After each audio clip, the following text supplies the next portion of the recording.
All right, good morning, everyone. So now it's the last day. You're really damn happy when you have your certificate in your hands, right? So then you can actually go. Most of you doing something today or tomorrow, or you go all home and are happy and sleep? All right. So we have a little bit of lecture to go, and it's very short. And then I'll give you also my 10 most important slides. I don't know if anybody, if you counted, but altogether it's pretty much exactly 700 slides. So, thank you. 700 slides, so it's quite a bit. There's a lot of repeat in there, so maybe in essence it's probably only about 500. But 500 is still a lot, right? So I don't think that having a lot is good, but I thought we covered a lot, right? So I hope that your learning experience was good so far. So last day. So this one you have done already, so we forget about this one. Go really quick. My review from day 5 from yesterday. We talked a little bit about money, right? And we also talked about investor readiness level. It's actually something that will not come on the test, but you may remember it anyway. That you need to get something done before you can actually show it. I need to get certain things achieved and proven before finance guys will probably be interested in you. And in the medtech domain, it usually starts when you have shown that you have a minimal viable product and that you can actually communicate that there's an attractive solution. That's about the starting point. And of course, when you have reimbursement settled already, so you know how you make money, maybe you already have made money, then you probably don't need investment anymore. Or maybe you can get investment from other sources.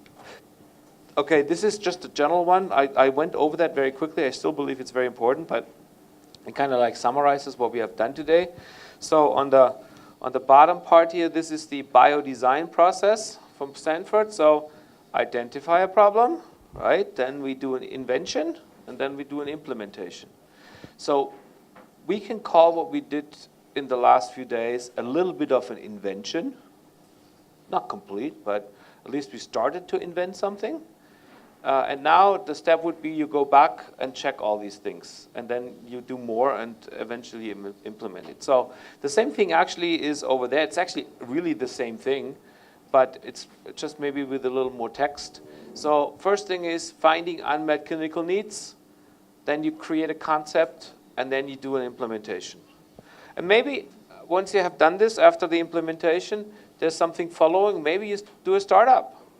Or maybe there's a product that you implement in a bigger company. You know, it's instead of being an entrepreneur, you could also be an intrapreneur, working inside a company and working on an entrepreneurial topic inside a large company. Okay, these are the things you shouldn't do.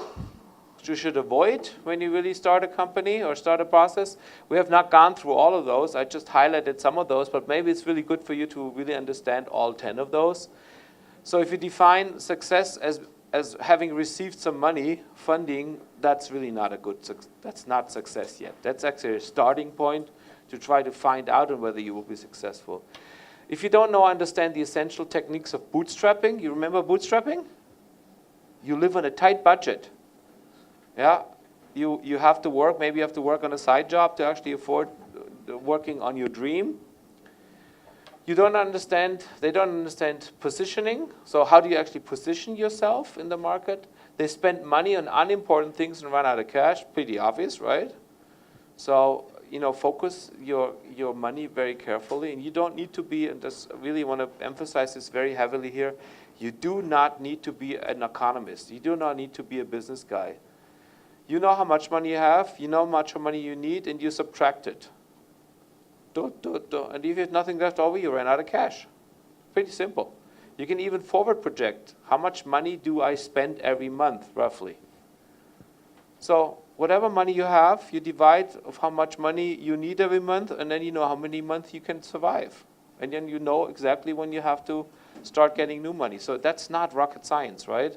This is pretty simple. You don't need to have a bachelor degree, a master's degree, or an MBA to figure that one out. You hire too many people too soon. First, you need to validate your idea. You need to first have minimal viable products. You need to first find out whether that's really needed in the market, whether there's a really good part of it, and then you can hire people to really make a good product out of it. Don't hire them too early. Start building a product without validating. I think we have, if you get this one wrong, I think there may be even a question on the test on this one here. If you get this one wrong, then I exmatriculate you here. It doesn't matter on whether you have 99%, you don't get that one. Chase an investor instead of customers. Continuously trying to find money. You need to find money. You need to find an existence. You need to make sure that you can survive. But the customer is actually more important because the customer is the validation of your business model. This is a validation of your product being good or not, being needed or not. If that's the case, if you find customers who are interested and validate your product, then you will find an investor because then they see a potential in you. They see a future. They network randomly without focus. So LinkedIn, oh yeah, let's go there and there and there. You have a network and it needs to be a tight network and it needs to be a network that helps you actually get your idea promoted. Has customers involved, maybe finance guys involved. Be very, not, I wouldn't say selective on it, but just don't do it randomly. So by the way, if you send me an invitation to LinkedIn and I recognize your face, I will connect you. But if I don't know you, I don't connect. They talk to investors too soon and blow important cartridges. So if you talk too soon to an investor, so you have not done your job, your investor readiness level, you have not done a minimal viable product, and you have not validated your product, you may be kicked out and you may actually lose a lot of confidence with the investors if you want to come back later on. Because they say, you have not done your job. Come back later. But maybe don't come back later because I don't want to see you anymore. Okay, they don't focus on the business model and path to monetize chase. And please avoid all of those at all costs. Have them in your mind, really avoid them. And you cannot succeed without first surviving. I think that's an important one, right? So then we talked about the business model canvas. And the business model canvas, basically, and that's kind of like obvious when you look at that, it starts in the middle. Right? What is actually so cool about your idea? What differentiates your idea from what is out there already? What can you offer that is a pain, that solves a pain and provides a huge gain? Calling a value proposition. What is it? Google. I find everything you can actually look for, you find with me. And you find it in one line, and you find it very easy, and you know what? It doesn't cost you anything. These are the value propositions. Then you need to go to the right from your end and actually look at everything that has to do with the customer. Who is my customer? How do I get to the customer, which is the distribution channel? What is my relation to the customer? So when you know the customer, then you see, what do I actually need to build it? Left side. So I need a partner network, maybe. I need key activities. I need to build up my computer system. I need to hire software engineers. What are my key resources? So this is what basically is almost provides a business plan up to the asking the question of how much money do you need and where does the money come from? This is a business plan. So you have this one sheet up there, and you can almost in a very short period of time, explain people what you do. Hey, this is what I'm doing. My customers quite identify. I have a really good relation to this customer because I have this channel. My costs are very well defined because I have 7 engineers. I need to file a patent, or I already have filed a patent. I will work later on with Amazon Web Services, my partner, right? And the revenue structure is that you have to pay by usage, by fee. I've not been very specific, right? But this is kind of like you haggle your way through this chart, and you have your complete explanation of what you do and the business plan. Where does the money come from? Where does it go? How do you go to the customer? What is needed to actually get it done? Very, very powerful. So one of the rules, I think we may not have gone in detail on this one, if you really put these sticky notes up here, and is that, look at this one. Just start. Don't do blah, blah, blah, and don't do too many things. Use actually very short sentences. Start anywhere. Be precise for each building blocks. So be really not so much. I mean, I've seen this sometimes here. This like you put like general terms on it. You need to be very precise with those things because otherwise it doesn't really help you. Okay, powerful tool. I would, for the rest of your professional life, maybe something else better will come along. This is a very, very great thing. Now I'm going back to my son again. I actually did a value proposition, or sorry, business model canvas on a brewery. So I just wanted to see how this all works, who's my customer, how to get to them. Very, very cool. You can explain people that in a very short period of time. Okay, you can combine these value propositions. That's what you should have done, or what you will do when you actually have done your first value proposition canvas. You would go out and check on whether that's all right, what you identified. You may not have done that, but that would be the next step. You go iterate again. So you need to first find out, sorry, that was the wrong button. You need to first find out everything that has to do with the customer. So you understand what the customer has to get done. You understand what the pains of the customer are and what the gains are.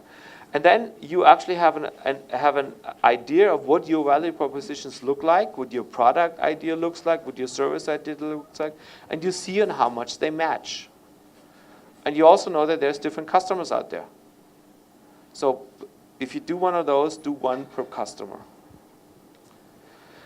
And then we walk to Steve Plank's explanation of pains, gains, value propositions. I have highlighted those. We don't have to go through the text anymore. So a value proposition is about solving a customer problem or satisfying a customer need. A gain is a customer solution, and a pain is a customer problem or need. Pretty simple. And then you try to match those up by creating and showing that, by creating a minimal viable product and showing that to them. And you do this iteratively. So we have actually gone, later on we talked about these new technology consequences that you don't necessarily know what they will lead to. You know, all these things that happened in the past with getting faster and faster computer systems have allowed new technologies to emerge. These new technologies now allow completely different things that you have not even imagined would be possible before. So there's a lot of things that could happen, and we call this unexpected consequences. So it's not this conventional thinking where you just try to do something, but maybe there's a completely new, different business model out there and possible.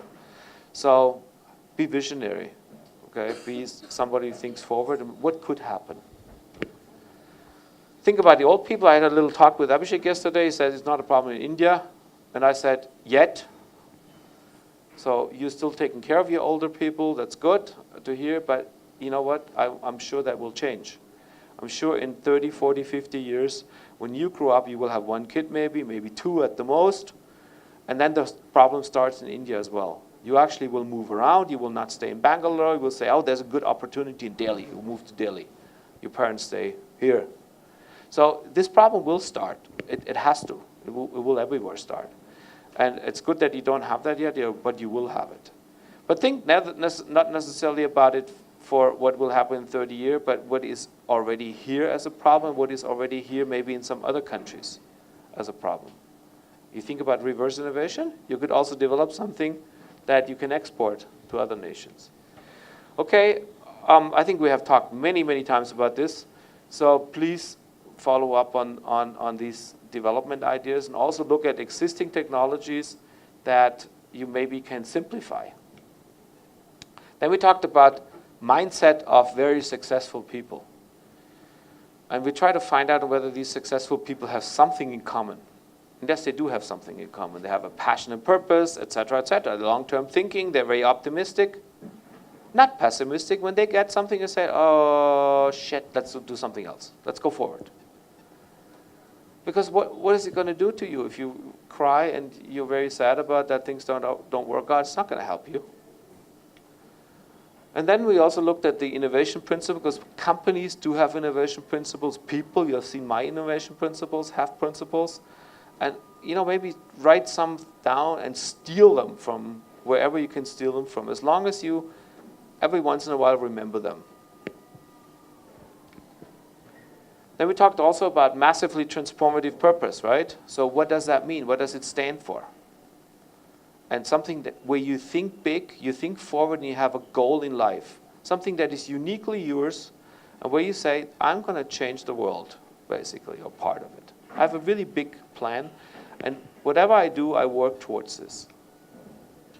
Then I'm giving you this one. We did not really go in detail. That's why it's probably not that important after all for this class. But I just wanted you to maybe copy this chart out. If you ever need quick explanations, then this is a really good, helpful thing.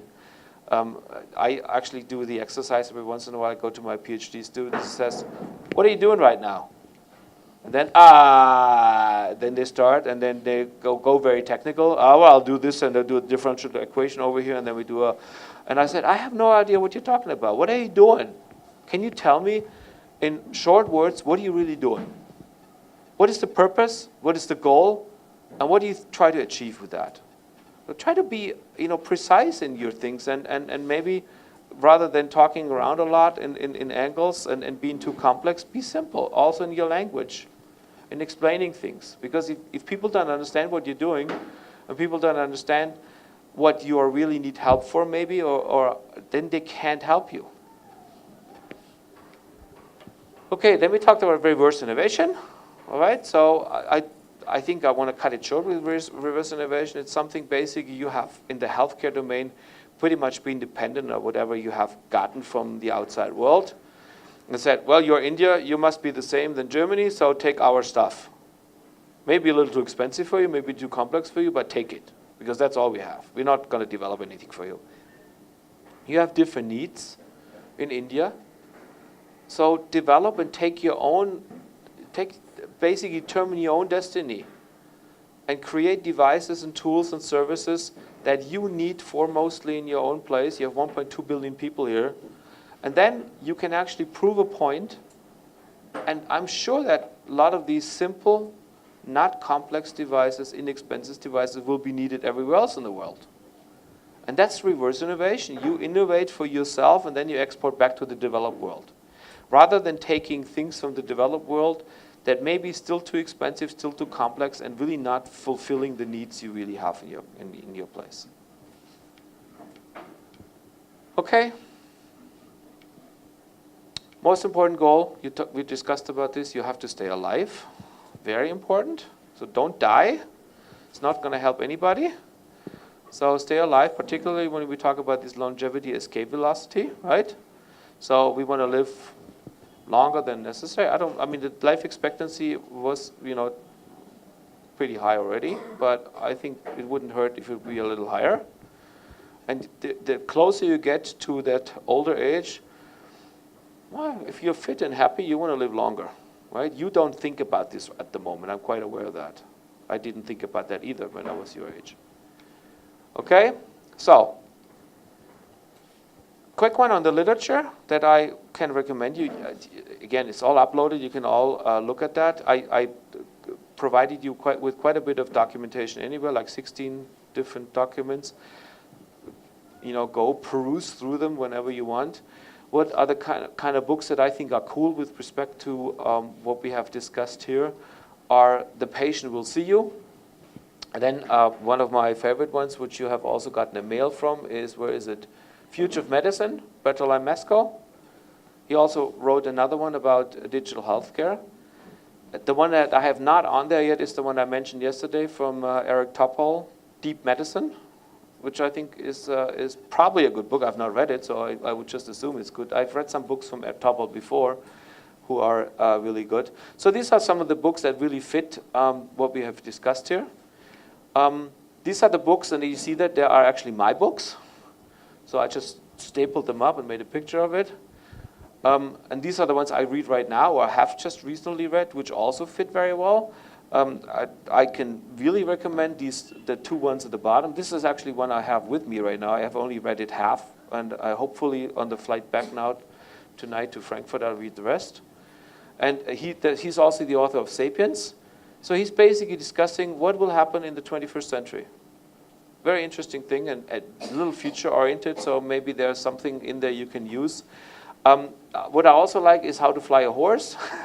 How to Fly a Horse, the title, right? So it's already a good title. It just helps you just to think about how do you get things done that nobody thinks you can't get done. And then my favorite business book is Business for Punks, from the founders of Brewdog, a big brewing company in England, which you believe has nothing to do with healthcare. Of course, it has nothing to do with healthcare, but it has something to do with business concepts. And the business concepts of a brewery and the business concept of running a healthcare company are pretty much the same, believe it or not. You need to take care of what we just discussed, getting money in. You should not spend more money than you have. You should try to find a business model that is recurring, where revenues come in all the time. You need to understand that inventory is expensive. These are the kind of things that are very well explained in this book in always two-page chapters. If you read this book, you have enough business knowledge, in my opinion, that you need. I have actually used this book exclusively now for the last 6 or 7 semesters in my engineering classes. So the engineers have to read this. And I have gotten confirmation from most of them that is extremely well explained, and most people actually do know enough about business concept after reading this book. And it's real fun reading, I have to tell you. There's some really weird titles on there, like Cash's Motherfucking, So, and so he's explaining that with very, rough words, but very, very nice. The thing that we actually followed here, then Abhishek was also in a course, I think, from that one, is the biodesign book from the Stanford University. There is a free download. This is edition 1. In all honesty, that's good enough. I have actually read edition 2. I didn't think there was that many new things on there. This book is about 200 euros, the book. So there's a free download. So you save yourself 200 euros. Then there is things that we discussed here. Blue Ocean Strategy, the Value Proposition Canvas from Alexander Osterwald, the Peter Diamandis' book about Bold. This is Business Model Generation. So these are the books that very well fit what we discussed here. So if you want to get more information on these ones, there's no free, I think there's download. There's a free download, I think, on this one. Don't tell anybody, because I think he wants to make money with this book. So I would have not put it down if there would be no free download on it. Otherwise, you have to buy it. They're not that expensive. I think they are all like in the 10, 15 euro area, but still, 10, 15 euros, you can save it, right? I try to save these kind of things too if I can. And then there's things on ethics. Too much on ethics, probably. I have uploaded, I think, this one here, the first one. So this one you should have as part of your documents that are uploaded. That's already a complicated document to begin with. So, but I would still advise you to get a little bit input on ethics. I think it's a very important thing, because you need to be able to understand what could happen to your technology, what could be the positive or negative parts on it. Okay, and then I also uploaded you my book. So this is something, it's actually not my book. I only wrote a small part of it, but I kicked everybody to actually give me articles, and then I put them together. So they're all in there, and it's actually almost a fun book. It's always 2 pages per title, basically, and I ask my students and outside faculty to give me their view on what will happen in 20 years. So what will happen? What do you think will be new technology? And it's kind of neat to look, because you will actually find some unmet clinical needs in there, and you find some ideas of what other people think the future will look like. And they're students too. Lots of them are students. And lots of them are Indian students, for that matter. So you already have that. So I have a download link here nevertheless, but you should have that as part of your information package. And this is a cool one. It's also, I think there's also free, no, it's just I'm not sure if that's a complete free download, but Isaac Asimov, I don't know if anybody heard of it, is a Russian professor. And this Russian professor in 1959 wrote already the laws of robotic, the laws of AI. I mean, not really the laws in this respect, but what should we be careful and what we should watch out for? I mean, some clear ones: a robot should never hurt a human being. These are the kind of things which you should put into some design specifications. These are things that you need to watch. And he already wrote this in 1959, so quite a long time ago. And it's interesting reading. And it's a completely different style. It's some stories. It goes around a female doctor that basically tries to, so it's more like a fiction story. But it's very well written. It's written, though, in a language 60 or 70 years old, so you'll see that too. There's also, if you look at it from the gender point of view, I think he's basically, everywhere there is man. Women have no rule there. They have nothing today. 60, 70 years old. So don't forget about this part, right? Okay, then I have given you some ideas about blogs you can sign up to. Abhishek should have sent you some mail from Bertrand and Mesco from the Medical Futurist Institute.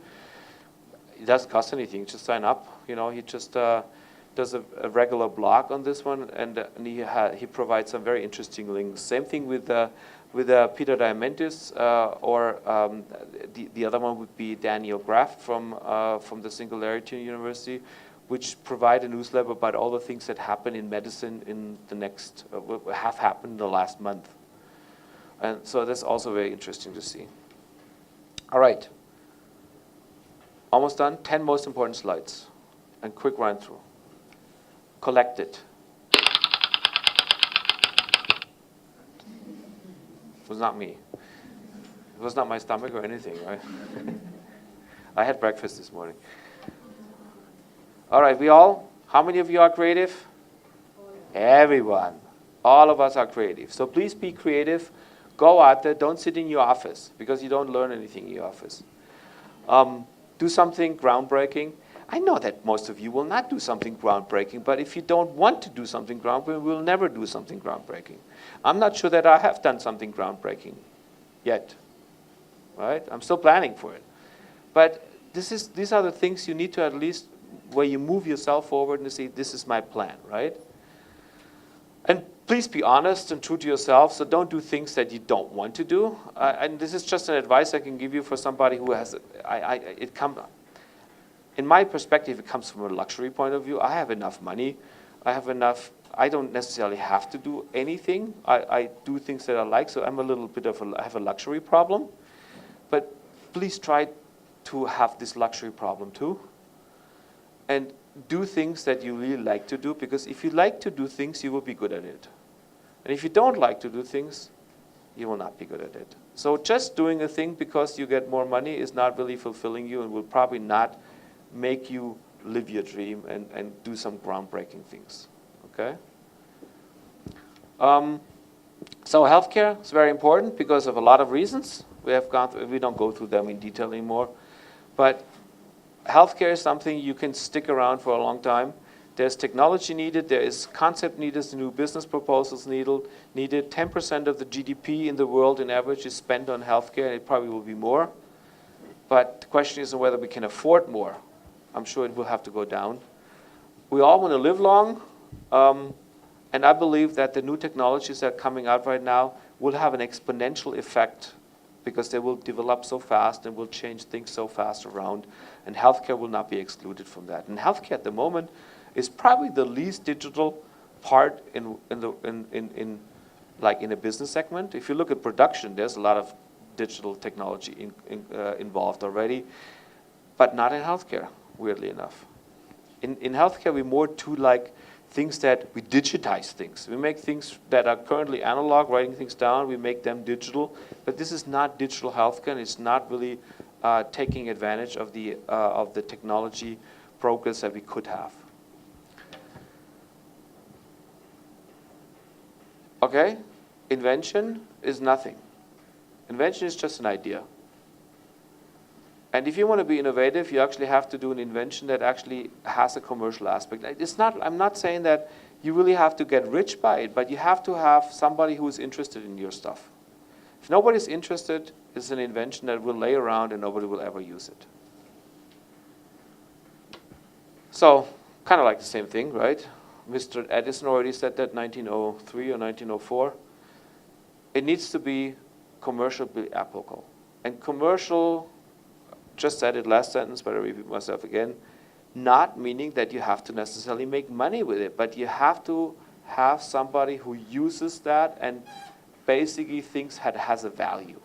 So if you come up with a new idea of how to drill a hole in the Sahara to get water out, you probably may not make any money with it, but people who live there will need it, will use it to actually grow crops, they will have a huge benefit on it. So that's a great innovation. Okay, first thing, that was the core of this class. I hope that you have to first understand the problem. If you don't understand the problem, you cannot find the solution. So please find a painkiller for a burning problem. And the way that we do that here is by trying to analyze the burning problem first, finding the burning problem, and then designing a painkiller for it. Okay?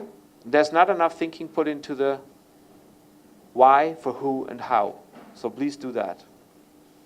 And then the design thinking process, that's one of my most important thing is, which is like the last two slides, to burning problem. You need to emphasize first. You need to first understand who your customer is, what your customer does, how your customer works. You need to analyze how they work, and then maybe define problem areas that you have understood. Once you have defined these problems areas, maybe cluster them, and then ideate. Come up with a plan. Prototype it. And when that is all validated and validated and validated again, you implement it. Now, this validation process and this experimentation is very important and should be done very quick, right? Remember, it should not be done where we spend lots of time and lots of money on it, but we need to do this relatively quick. So good experiments. Blue ocean we've discussed. So blue ocean leads to disruptive products. So by actually looking at value propositions and how to raise the value of the value proposition by at the same time reducing the money, you can create something called value innovation, and that is actually the key to disruption. When you have found that one, you have a good potential of disrupting the market and coming up with a complete new product replacing old existing products. Okay, I don't have to go through this anymore. These are the 10 most important ones. So, but the one I described before was just from last one. Okay, also from last one. 10. With this, we are completely done. I thank you very much for your attention so far. So now it's basically up to you to show us that you have actually put work in it, have actually shown that you understood what we did. Maybe you didn't, but then you can go back again. So it's nothing is lost. So we would now, do we do a break first or? Maybe 5 minutes stretch break. Okay, but before anybody goes, I would like to make a picture from here with all of you. So maybe you know that I'm really good at doing these selfies, right? So look at this one. Maybe you can actually smile for and so click. All right, let's see what it came up with. Okay, I'm missing some people over there, but who cares about them anyway, right? So if I do it from here, probably, then I will miss people over there. You're more important, right, than them. So. All right, one more time. Okay, so that should be enough. Okay, so what we do now is we have a 5-minute break, and then Abhishek will probably draw. Okay, you want to say something too, right? Yeah, okay. So have a stretch break of 5 minutes. So maybe around 10:20 is that where we will start. The time there, not your watches. So because that's wrong. So we'll follow that because it's visible. So what is that remaining for the day is I'll pick up randomly using some software which will tell out of the 6 teams, 1 team have to come, which is that team. Random generator will tell us which team. So that team should be ready. And while you come back, we'll shuffle all of you so that you don't talk to each other while the presentation is going on. So again, we'll do 1, 2, 3, 4, 5 if you remember, or 6. 1, 2, 3, 4, 5, 6 if you remember. You'll be shuffled again. You won't be in the same team to practice or whatever. Your time is over. So once you come back, those split up, and then the team's presentation, you have exactly 10 minutes. As soon as I'll put a timer there, so speaker whoever is presenting here can check the timer there. I'll put in the laptop. And exactly after 10 minutes, I'll start clapping. Others will join your clapping. We'll clap you off. Okay? So, Maybe I don't have, the micro works, right? So come to an end, which means we probably give you another 30 seconds, 45 seconds to that's run why the down. timer is there. Yeah. So 10 minutes, you make sure you view that whenever you're presenting is there. I'll face that towards you so that you'll be able to see the timer. I've already set it for you. I will give you another help.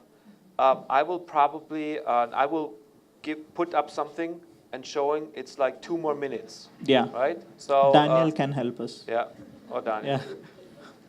So this one, so as soon as you're done, even for question answer also, we have 5 minutes where all of you should participate and ask questions. Michael may have some questions. So that's like 5 minutes. It may not be 5, it may exceed a little bit, but we'll try to make sure you are in within 5 minutes. And one more thing I would like to say is we'll have poll. So we'll not have poll immediately after the first team presents because you may be biased or you may give more or less. So once all of you have finished the presentation, end of it we'll have poll where you will, it's for 5 marks, so 5, 4, 3, 2, 1. So basically 50 because this is like 50% of your marks. So 5, 4, 3, 2, 1 is what you have to answer. Please write down after each team how much you want to score them. Then I'll project on the screen how much you want to project. I mean, Kahoot we'll use, like first day have used, and you put how much you want. But make sure you write down. That we'll do after all 6 teams are done. After that, we'll have quiz. We have around 22 MCQs, multiple choice questions, and 8 jumbling up. So MCQs may be, I mean, all of them, especially for people who have missed yesterday's evening.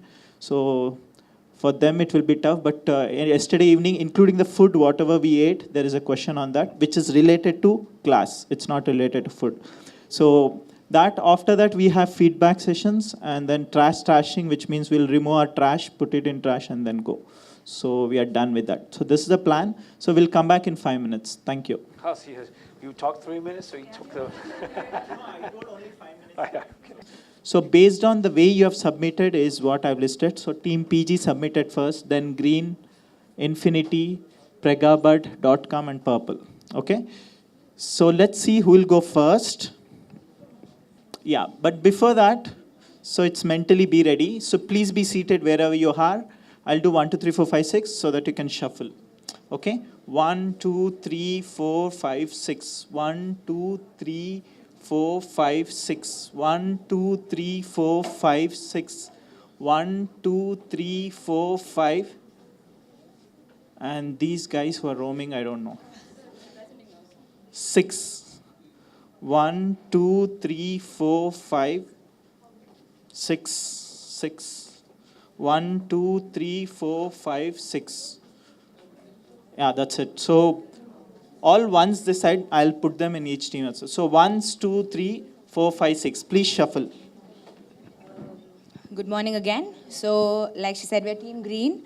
And we have come up with idea, innovation, whatever we call it, a unique proposition or whatever. So we call it Patch Me Up. So why Patch Me Up? We'll have a look at it.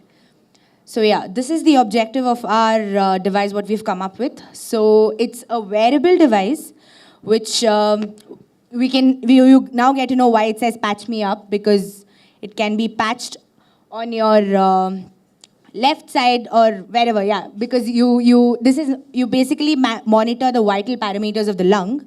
So you can patch it on your chest for the real-time monitoring. So what does this device do? We'll have a look at it. So before that, why would one use this device? So Patch Me Up is basically used when by a person diagnosed with some pulmonary disorder, maybe say bronchitis or tuberculosis or any chest-related or pulmonary-related issues. So the main device what you would use when a person is diagnosed with some chest-related issues is a basic stethoscope. So what do you find out with the stethoscope? You can find out the person's having some sort of abnormal breathing disorders or abnormal breathing pattern. So what are the different types of breathing problem one can undergo? So then you have basic breathing problems like pneumonia or wheezing and abnormal breath sounds. These are the kind of problems that one usually undergoes, maybe because of smoking or bad air pollution and things like that. So what does this device do? It is basically stuck onto your chest. It can real-time monitor what your breathing problem is. Based on that, the real-time data is sent to your doctor, where the doctor can prevent you from from some wrong consequences happening, or which can result in pulmonary disorders, or like the respiratory disorders sometimes can lead even to heart attack. So to prevent that, this device is used. So I'll pass it on to Medha. Okay, it's a simple device. First of all, just imagine I'm holding this mic. If I have to hold something every time, it's really difficult. What if I can just wear it? So that's the whole idea. We're just patching it up so that you need not hold it, you need not just pass it on or do something like this. All I have to do is wear it. Just imagine how simple and how effective it can be. So the self-adhesive chest patch is worn, and then it analyzes each and every breath sound, and then that is compared. So we'll explain the block diagram in the next slide. So there's a patch, it's a wearable, compact, affordable, continuous and real-time monitoring, cost-effective, improved care, and comfortable.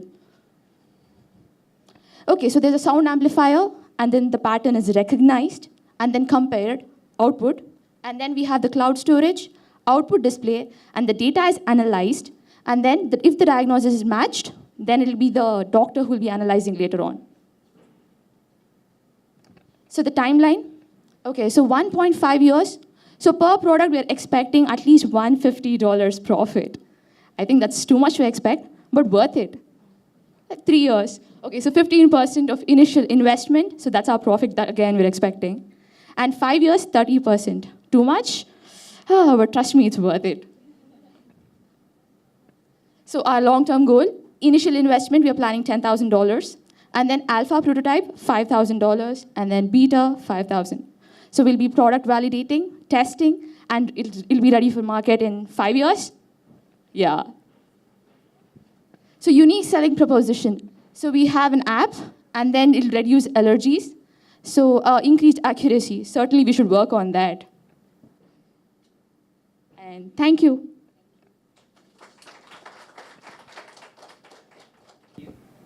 Go back to the last slide, please. And you say you are actually making an app, but you are talking continuously about a patch. Yes, sir. I'm a little confused now.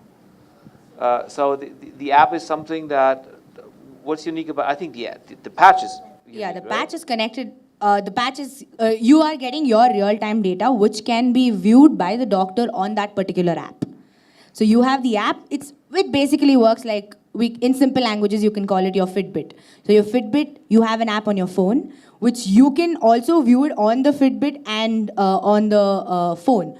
But then maybe this might not have a visual screen on it because it's on your chest. So you can, the visual aspects of it, maybe say your heart rate or your date or your blood pressure or your breathing pattern, which can be viewed on your particular app, which your doctor can be in track of and can give you, with the help of your real-time data, give you the required diagnosis.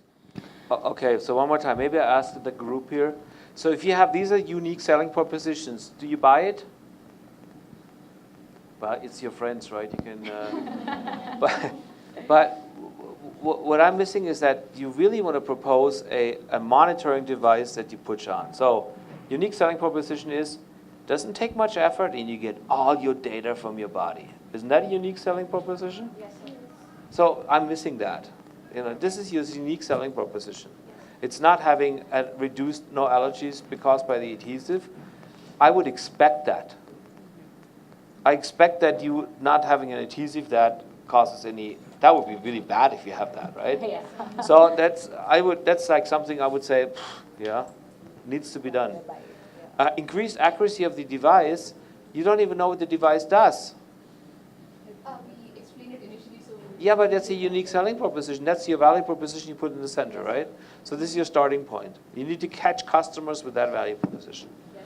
So easy to put on, glue, the tape, not a problem, measures everything, and you can monitor all your complete things on your cell phone. This is a unique selling proposition. Okay, so how did you find out that that is needed? Increased breathing, increased pulmonary disorder, respiratory disorders because of the bad air quality what we have. So your burning problem is that you believe that people need to monitor their breathing because of bad air quality. And you try to basically give them something that prevents that from happening. But how would they prevent it? Is there a program built? Monitoring it so You're basically monitoring your breathing pattern, because not my breathing and a person with highly affected with asthma or wheezing who's on an inhaler or something like that, our breathing pattern would completely be different. And So it's yeah, it's personalized. person to person. So basically, maybe there's a drop in the oxygen level, or there's a bad air quality outside. And more than me, the person affected with asthma or who's on an inhaler or oxygen or a nebulizer is easily affected. So that's how we find out. Funding would usually be from maybe someone's trying to make a big time or a non-portable nebulizer into a smaller compact device. Manufacturers, ma'am, depends. Maybe there are companies like Cipla, which is maybe usage. These kind of things maybe also can help you reduce the usage of steroids, which you do, because the simple inhaler which you take puffs in, they are also steroids. No, ma'am. Cipla is one of this thing. So many, yeah, Cipla would not. Yeah, some nebulizer related. So this initially it will be I mean, as the complete prototype of the product is ready, and maybe you say it's not, you can't just directly put it into the market. Like we said, we need reviews from the right people. So yeah, yeah. Depending on the working, maybe you can get out this data of how many people bought it, how many people used it. Maybe I jump in here a little bit, and what the goal. Those are very valid questions, but I think you were not supposed to know this all, right? So I mean, no, that's. I think I need to defend it a little bit. So generally what you can do, you are having a first prototype, and you have an idea. This is what you think will happen, and what you actually have to communicate to people like Professor Suma is like, sorry, we are just checking out. We have a minimal viable product. This is our first assumption. We will actually work on we'll work it out. But if you don't know something, what do you say? We'll look into it. I don't know. That's what you say, right? I simply don't know. We haven't checked that yet, but we will check it. Yes, we experiment around it. This is kind of like what you're supposed to do. Ma'am, that's where we got this picture from. I'll be honest with you, because there is a device, like you said, which is in the market, which is like, say, you can patch it up on your, because I mean, without that we can't get a picture like this. So, but it's then used for something else. It's for maybe, say, stress monitoring. So you have your ECG recording, which changes based on the stress, the difference in stress you are involved in. The pattern changes with respect to that. So there is a device like that for this, but not for what our problem is. So what we are looking into. This is not an emergency indicator, or maybe if something indicates you and suddenly an ambulance comes and picks you up. No, this is not that. This is not giving the doctor a real-time data where the doctor is like, oh my God, this guy is going to have an asthma attack. Come, let me go help him. The doctor can't do that. It's not possible for the doctor to do that. No, this will. I think I'm audible, but still. Okay, so just imagine the situation. This person had wheezing. Okay, so he has data. There's prior data available. Okay, and now, because of this person, I mean, let's say he's running now, as you said. He's running, and then suddenly there's some attack. So this analyzes what happened before. Okay, is this a possibility? So after analyzing and after understanding what the situation is, that's what we said. Go to the block diagram, please. See, there's a comparison algorithm which compares what's happening, and it also analyzes what's happening. And after that, it'll be sent. It can be an attack. It can also be a normal problem. Yeah. Okay, go on. Okay, go on. Okay, we'll take offline. We are out of time. I'm sorry. But one suggestion for you guys is you two presented, right? Sanjana and Shruti. I mean, Medha. Shruti is there. Yeah. So you should give opportunities for others to actually answer the questions, which you didn't do. Now it's done. You have already hijacked it, and people think that all 4 of you have done nothing. Only 2 of them have done. That's the impression. No, so you should give them opportunity to actually talk, because all of you have equally contributed. Anyways, thanks. Round of applause to purple team. Green team, okay.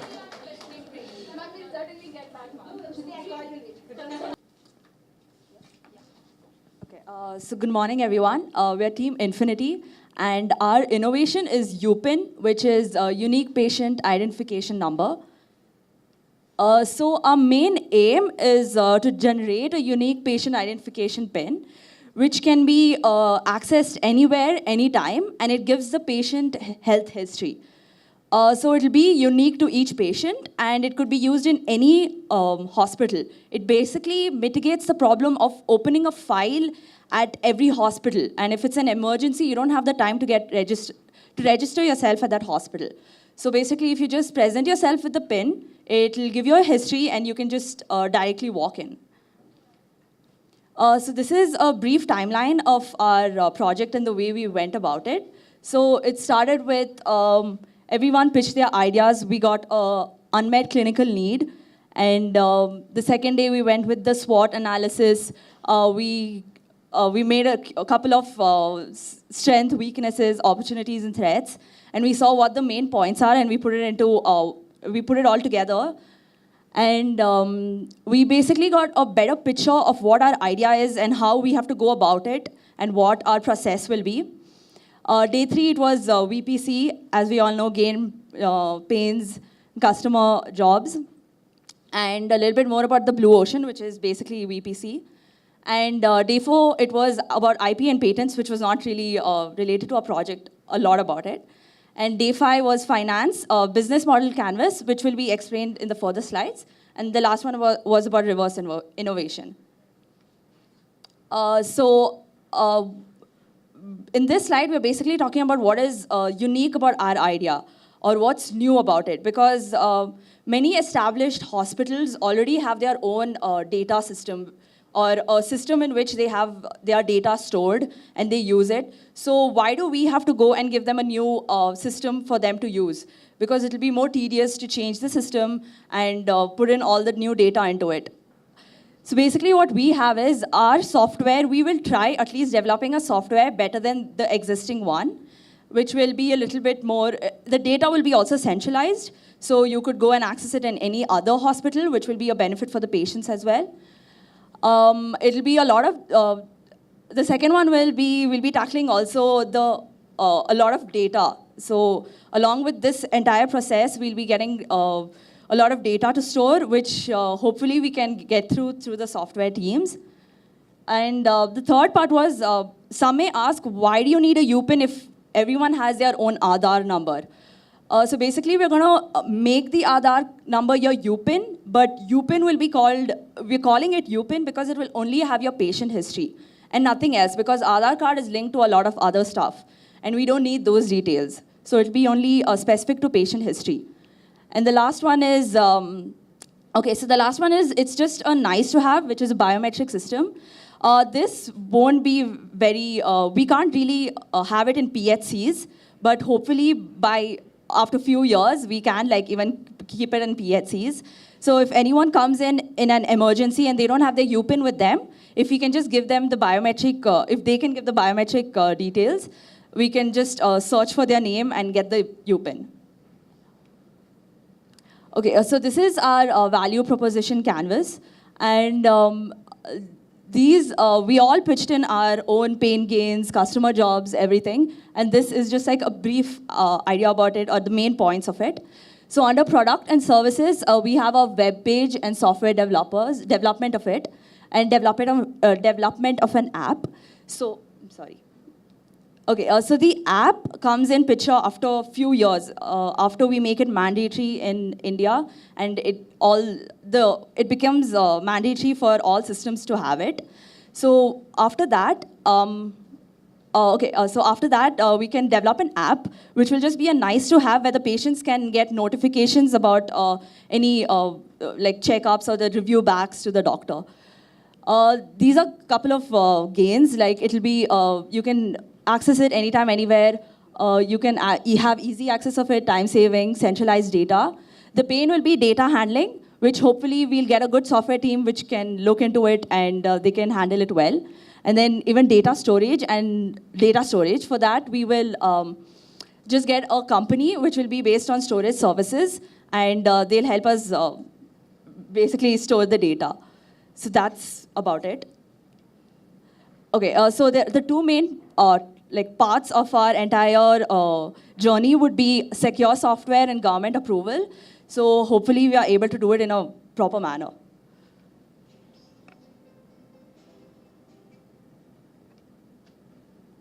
So this is what we want our product to look like. We also have a software which will be in the centralized committee's hand, that is our hand, because we'll be running the company. We will have, this is your patient. Okay, so I remember going to a government school to get my Aadhaar card done. I don't know how many of you remember getting that done. It was so painful, it was so messy, and I cribbed about it every minute to my parents. But today, when I actually go to my bank account to get a bank account, the first thing they ask me is, do you have an Aadhaar card? Which simplifies my whole process, problem, everything, since they have everything already. We want to make that kind of a system available in healthcare too. We don't want people carrying files, moving around with prescriptions and bags of history records. We want them to look into the digital domain. We want them to have it on their phone. We want the doctor to have it on his phone. So we also have a software for the hospital systems itself. We will have an operator. Someone walks in, you have fields like name, date of birth, age, sex, blood group, etc. You fill all this in, you get an OTP to your phone. OTPs are very, very famous now. Anything happens, you need an OTP. So you get an OTP for your phone to make it more secure. We run it through, you get your UPIN generated, and we give you a small perk, which is a QR code fancy to scan. And right now, if you have had any past medical records, medical treatment, those kind of details will be entered. In future, you have any, they'll be just updated into this. What's our business model? So we look at key partners. Our partners are going to be governments and hospitals and data agencies. Governments first, because everybody believes the government, at least. So we're going to go to them first, get it through them, and go to hospitals later. Once government makes it a rule, get the hospitals to listen to them and use our software everywhere. Data agencies, we need them to make sure our data is stored somewhere and give us security. Our key activities would be to generate a unique PIN for all people. We keep a relationship with the government and the hospitals. Resources would be web pages, software in the hospitals, an agile team, and an app. Our value proposition is, it helps the doctor analyze better. It helps the doctor, you sit and you may say, I had a shot, I had some kind of booster, I don't remember when, where. This gives you when and where. You don't have to remember it. Customer relations, it's easy to use, hassle-free appointments, no wait time during emergencies. Our channels would be help centers. How we have all the other medical, we have the health department, we'll team up with them, get awareness, get people to go everywhere.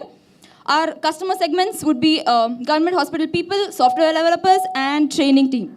Cost structure would be production of the website, software. Marketing would be advertisements and awareness.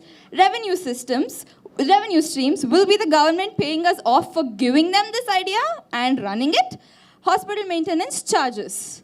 And this is us. I have 43 seconds to go. Okay, so quickly, all of these names. Dheeraj, Vijayalakshmi ma'am, Beena ma'am, Pramod, Avinash, Vidyalakshmi, Ananya, Shirley, Aishwarya, Shruti. Thank you.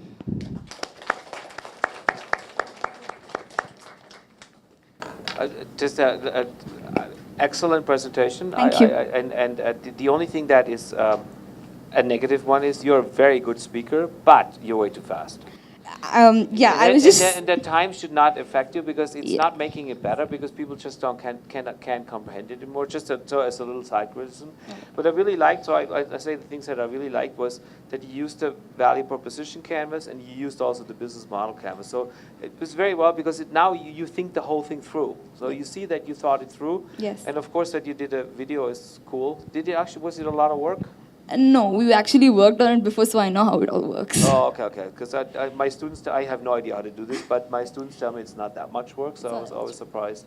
Okay, so In all honesty, I want to open it up. I don't want to have any questions. Can you just brief us about how it happens in Germany versus, I mean, you know how it happens in India now, maybe a little bit, but the same thing, how it happens in Germany? What do you mean? What? The patient record systems. Oh, I have an identification card, but it's not what you are mentioning as an identification. It basically just says that I am insured, but it has no data on it. It has my birth date on it and stuff like that, but there's no medical data on it at all. And that's really a big problem, because what we like to do, and I think that's what you're partly proposing, is that maybe we have a central server or something. We have our unique identification number, and it doesn't matter where we go. We take our health records with us, right? They're somewhere there, and you can pull it, and the radiologist or the internal doctor can say, I need somewhere the radiology. Have we done an MRI on it? Oh yes, that's been done 3 months ago on this. All possible, not available. Now the Germans think about this for the last 10 years, and they have actually dedicated lots of billions of dollars, and nothing has happened. So it is, yeah, it's the same in the US. It's all a big problem, because there's personal information, they believe security issues, people don't want to share data, blah, blah, blah. So it's a big issue. But we can only streamline healthcare if we have that happening. So you understand that that is quite a proposal. And while I believe it's a really, really cool idea, this will be probably left up to the big guys who waste a lot of money and will not get things done. So I think that little companies probably could get it done better than but that's not what happens. Because you say it's so tough, it would be better that they talk to some hospitals who are really keen, start off with some participants. I can give you the U.S. approach. The U.S. approach, you have, I think I mentioned one time, this Kaiser Permanente, a very big insurance company. They operate hospitals themselves. They have that. For their insured people, for their hospitals, they have that. As soon as you get outside this system, you're lost. I firmly believe that the only thing you can get something like that done is when the government says it has to be done in 2 years, and if we don't have it done in 2 years, we will not get health insurance anymore. Whatever. You have to put a lot of force on it. But health insurance is not a big thing No. here. It's not mandated. Forget the health insurance, but it's the government has to say we need to have this done, and all the data points that we have in our hospital need to be collected and need to be made available, right? And if we don't have that, then it will not happen. No, I see a lot of problems because I've heard doctors saying every time if a person has an allergy, it has to be checked. He goes to another hospital. Sure, there it is costs a lot. So redundancies, so many redundancies built in, which you could take. And they want it more structured because it's like you have had a surgery, the data should be there. They wouldn't want to ask the person, you might not remember things like that.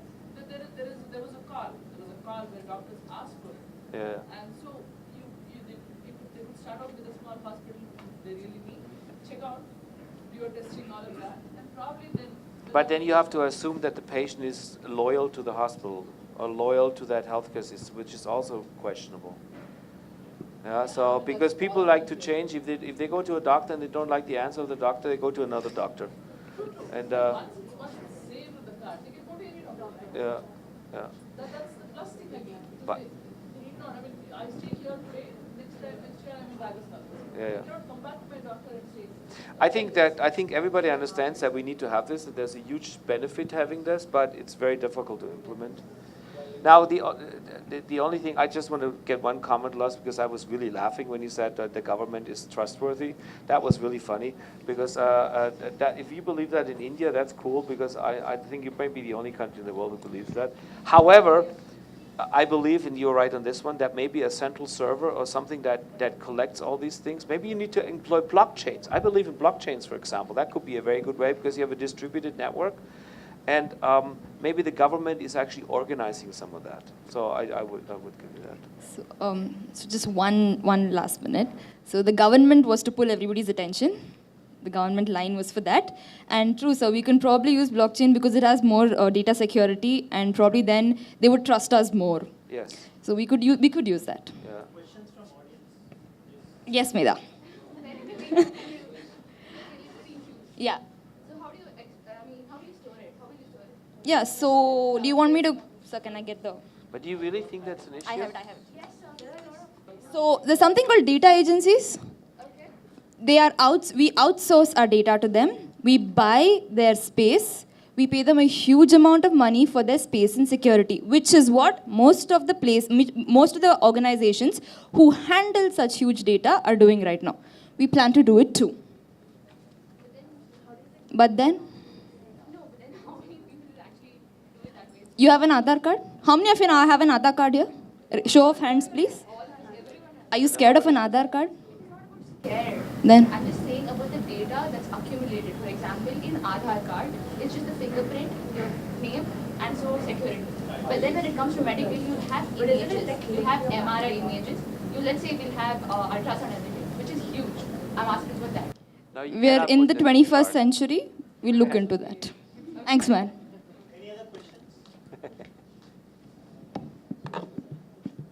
But I like that you're so enthusiastic about it, so that's already good.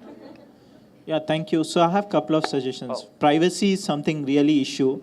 I mean, if your company grows big like Facebook or Google, you'll be put in front of Congress to defend. So you should be ready for that. And second thing is your business model is something I'm not convinced on government giving you money. Rather, this should be a project of government, I guess. But yeah, if they outsource, that will be good. So these are a couple of comments.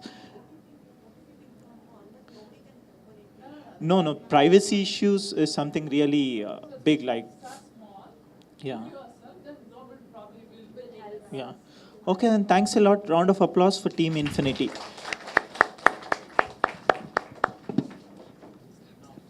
Good morning, one and all present. Ourselves is the team Pregabhat. Today, we're going to discuss what is Pregabhat. This is an app. Actually, in India, there's a lot of scope for pregnant women where there's a need. These days, pregnant women suffer from hypertension, and this is one of the major causes in India.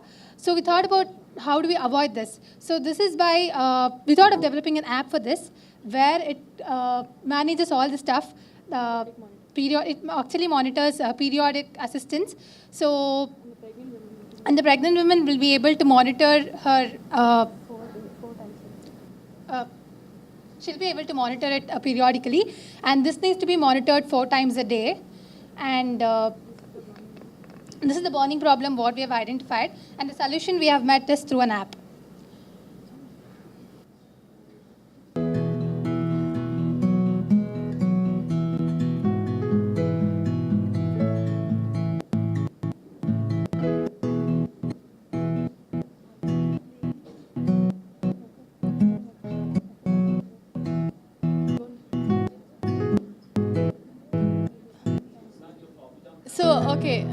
Okay, basically, the pregnant woman, she has to, this is a drawing of how it works.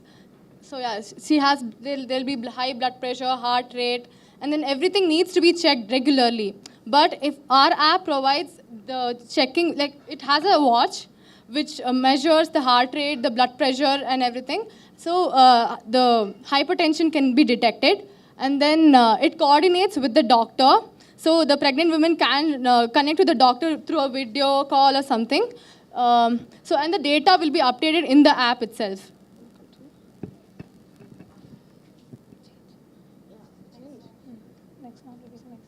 So this is our value proposition canvas. So we have the gain, basically, will be the app developers and the doctors. And the pain is it's unreliable, and too much of data may lead to data problems. And this is our business model. So here, patient and the doctor will download the app, and some percentage of fees taken from doctors who actually treat the patient, that is the pregnant women. So the concession fees taken into account here. Okay, this is through commercialization. How do we commercialize our product? So it's basically through the ad, video, and in hospitals, in metro stations, and medical shops. People get to know another endorsements. And the revenue is through the medicines will be delivered at home timely, and through the yoga instructor, and through the dietitian also maybe. It will also be provided through the app, and the feedback is going to be given. This is the process, how do we go about. First, we do the initial survey, and then we go about the design, and then the investors and funding, and the prototype, and then put it to the market, that is test the market, that's commercialization.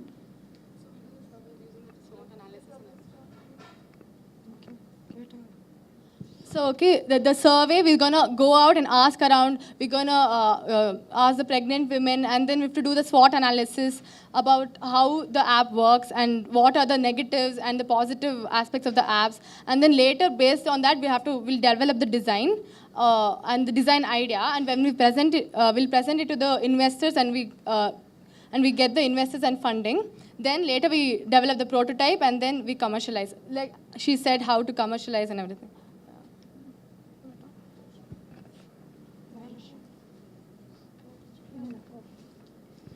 Okay, so this is our Blue Ocean. Okay, so Blue Ocean strategy. At present, there's an app called HMOM, which mainly monitors the fitness aspect of the lady. So it combines with Google Fitbit, and it costs around 12,000. So what we have in our app is we'll monitor the heart rate, we'll have alarms and regular reminders as well, and we aim to keep the cost like below around 5,000 or less. Yeah, and it tracks hypertension. Yeah, I'll tell you next. Okay, so in future iteration, what we plan to do is we plan to combine the path lab facilities also. So there'll be home collection of samples, and the data can be updated on the app. And there's also, we plan to connect the pharmacy also. So as and when the doctor prescribes any medicine, the pharmacy gets a notification, and the medicines are delivered at home in the same day. And then there's a knowledge bank so the lady can read up on what all she can go through during her pregnancy, and she can have like diet tips and consultants on that. Yeah. So how we validate is the first 100 watches are given free, and then it will be prescribed by the gynecologist. And every trimester we get a feedback, and the pregnant lady, she uploads her reports and everything through this photo gallery, and that's how we can analyze and get to know how we can improve with this app. And so this is the prototype of our app. First, when you book appointments, you can actually select the doctor, and then the consultation records and appointment records are updated in the app. And then our app also monitors the heart rate, weight, sleep, steps, and etc. through the watch that we provide. And next is the healthcare. In this, it monitors the baby kick count.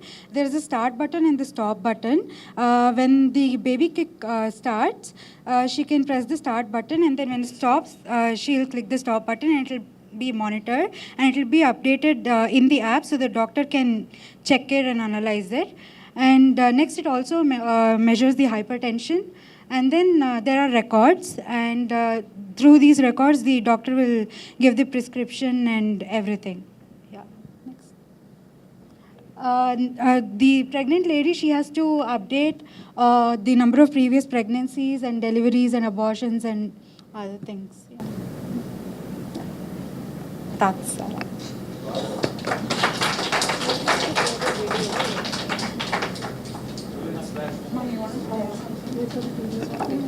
Are you talking we also discuss about the device? You want to take wide? Yeah. It was more of app. No, it is app together along with the watch. Yeah, what is the senses plan to push it into? Yeah, we've seen the normal Fitbit watch, right? So we'll have heart rate, blood pressure monitoring, and everything. So similarly, we'll have all the parameters, and then with that we'll have hypertension detection also. It's a wearable. Yeah. But it doesn't have that BP monitoring. So we have introduced that. Yeah. And then there was, I don't know, the start and stop for baby kick. Yeah. Baby's not going to kick in a synchronized way. Yeah. You speak from experience? At least whenever it has, she can. Yeah. Yeah, there is actually a bar. There's actually a bar like on which. Yeah, ma'am. So when it starts kicking.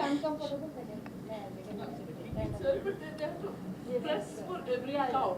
Not starting. No, Mama, actually there is this bar, like she can press how many times, like it is like that. Yeah.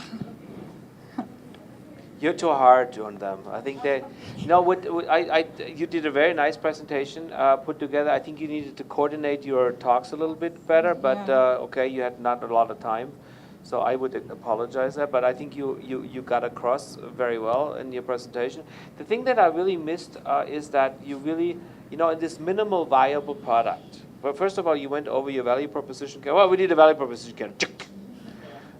So I would have liked to actually see that, the value, because the value proposition canvas should give you an idea of what is the most important value proposition you should come up with. So what is your most important value proposition? The one, right? That one you want to use on the blue ocean? Which is it? Because we have completed 3 presentations, we have commercial break now. But one thing I have suggestion is the commercialization. One thing, as he rightly said, I want to repeat is, Chandana was actually, she was dictating other people. I don't know why it was working that way, because you haven't prepared. That shows very clearly. And that gives very bad impression to audience. And second thing is your commercialization, that's marketing actually what you're telling, but you have named it as commercialization. It's always confusion. Both are 2 different terms you should know. So with this, we'll play your video, maybe after. Just take 5 minutes break, grab your coffee cups and come inside. We'll start with the next presentation and we'll play the video and with the next presentation. Thank you. Bravo. Okay then, welcome back. No, that's fine. I have it. Just so you don't get a feeling, you are all pretty good so far. So I particularly like, don't get me wrong on the first ones, but I like the second one's really good because you put a lot of effort in there. I saw that, and I think everybody saw that too, that you put a lot of work in it. And this is something that needs to get across, and that you have shown that you get across. You put a lot of work in it. So I'm pretty happy so far. So that's all I want to say. Okay, so there's a doctor in the room there. So the UPIN guys, yeah, so there is already something similar existing. You should talk to him. And the last guys, the Prega Bud, if I'm right. So there is something, I mean, it's not really blue ocean, I would say it's a red ocean, because many of them in India, in Bangalore, if you see, there are like 10 companies who are working something on that. So you're really not in blue ocean. So that's one. So before we go to the video of this, so let's do some random pick among the last 3 teams, PG.com and Purple. Purple. Okay. So guys, please wait there. We'll play the video of the previous team and then you can come here.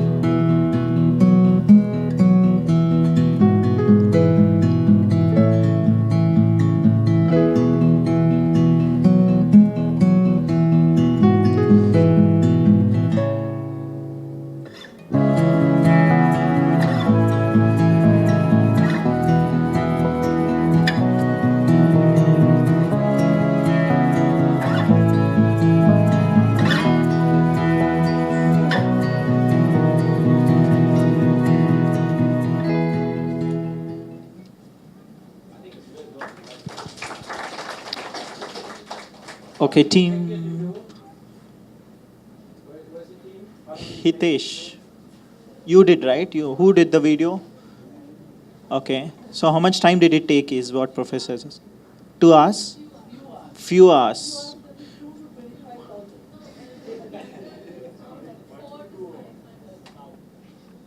So good morning, everyone.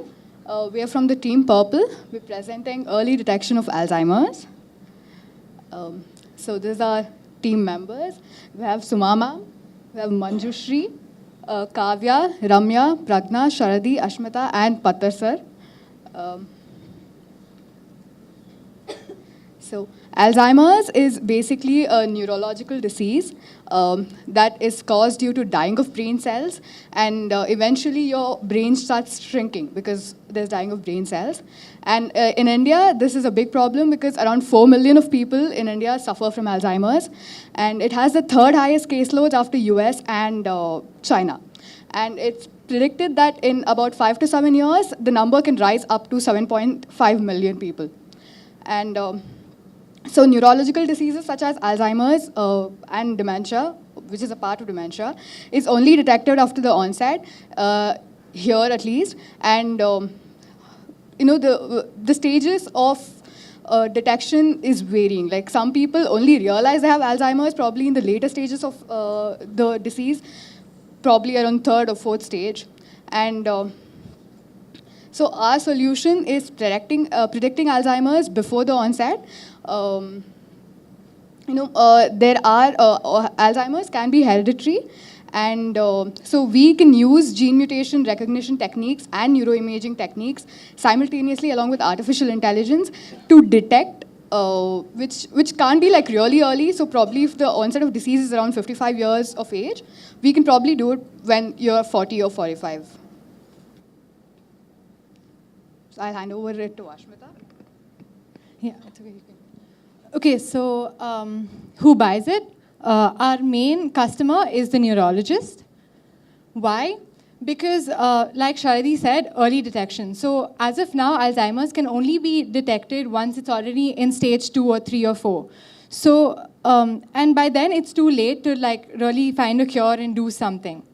So the best way to tackle this problem would be to detect it in advance. So either in the first stage or even predict it. So again, as Sharadi said, it's a hereditary disease.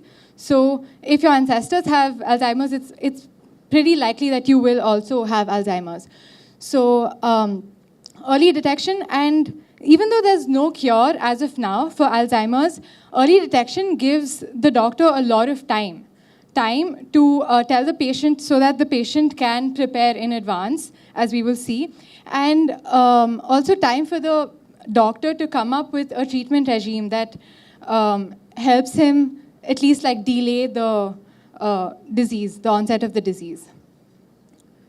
So some of the gains, delay the onset of the disease.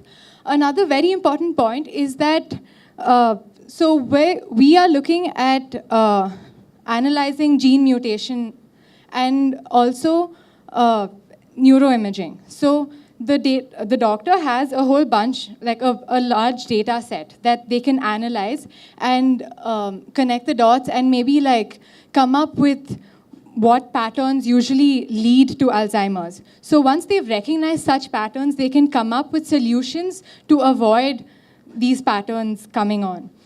And apart from that, prevent patient accidents. Because so the first attack, when it happens, usually the patient has no idea that he or she has Alzheimer's. And the patient can be anywhere in the world. Like he may be like touring the world alone or like with someone or on the road, and it's very unsafe. And we're not saying that, because the doctor tells you that, okay, when you're 60, you may get Alzheimer's, so that poses restrictions on you. Instead, we're just saying that you can take precautions. So like the patient can say, when he's nearing that age, he can have someone with him when he's traveling. And if that's not an option, then he can just have a tiny slip of paper or something on him at all times, which has like basic contact details of like any emergency contact and like basic information about him, so that at least the people around him can help him if the need arises. And lastly, this telling the patient in advance that there is such a possibility gives him enough time to prepare emotionally and financially, because these treatments actually, take up a lot of money. But there are also like some pains that we recognized. So the biggest one we found was building trust amongst neurologists. Like, why would they buy our product? So, and how would they know that it's accurate? So, what we want to do is we want to collect a lot of samples on already known cases of Alzheimer's and basically show consistent results with what they have now. And also indifference, they may say that, okay, because we still don't have a cure for Alzheimer's, so what's the point of knowing early on if the person has Alzheimer's or not? So the thing is, like I said, pattern recognition. So they can develop cures. And eventually it may be something as simple as including more greens and almonds in your diet, or it may be something as like digesting 5 pills per day. And yeah, of course, this makes the process a little bit more expensive, but I think it's worth it because there you can possibly prevent it and stop it. So yeah, our solution, I just spoke about that. And then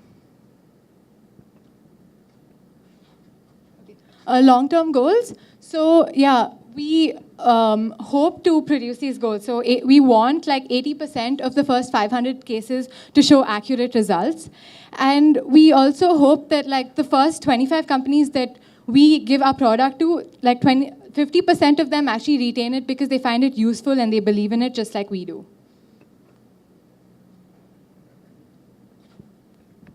So this is a rough business model we could come up with. We really have some filling the blanks to fill. But yeah, so the key activities will actually be research and development, which is the most important thing, and marketing and sales, of course. And we have valued propositions as diagnostic and early detection of Alzheimer's. I think that's the most important value proposition. Customer relations, it's diagnostic assistance. And our customer segments right now is neurologists.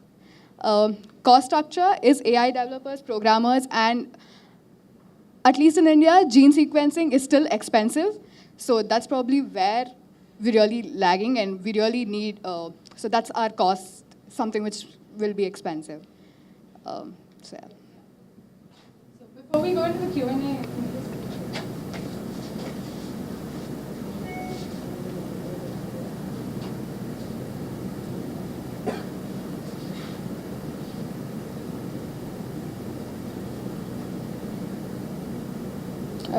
There's no sound. there's no No sound. No, no, no.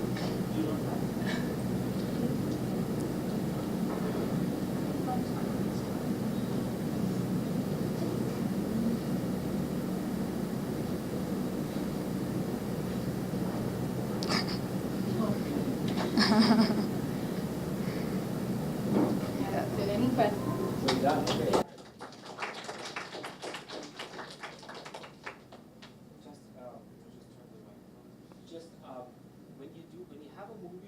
Should have one started at the beginning, because then you kind of like get the people already they already know a little bit about it, and then or maybe a lot about it, and then get started. So, but I still like that you finish this up. I think your business model canvas at the end was a little weak, you know, but other than that, and maybe too small.